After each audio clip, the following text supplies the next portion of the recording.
passado, o Botafogo passou pelo Fluminense na semifinal, como eu já falei, passou nos pênaltis. E ano passado o Vasco passou pelo Flamengo. A repetição da final do ano passado em circunstâncias parecidas. A diferença é que as semifinais em 2015 foram em ida e volta. Esse ano apenas em jogo 1.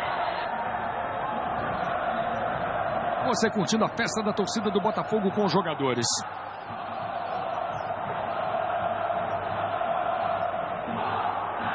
Vamos ouvir?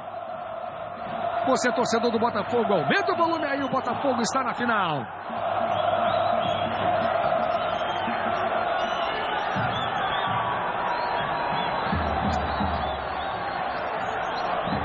Os jogadores do Botafogo comemoram demais, uma belíssima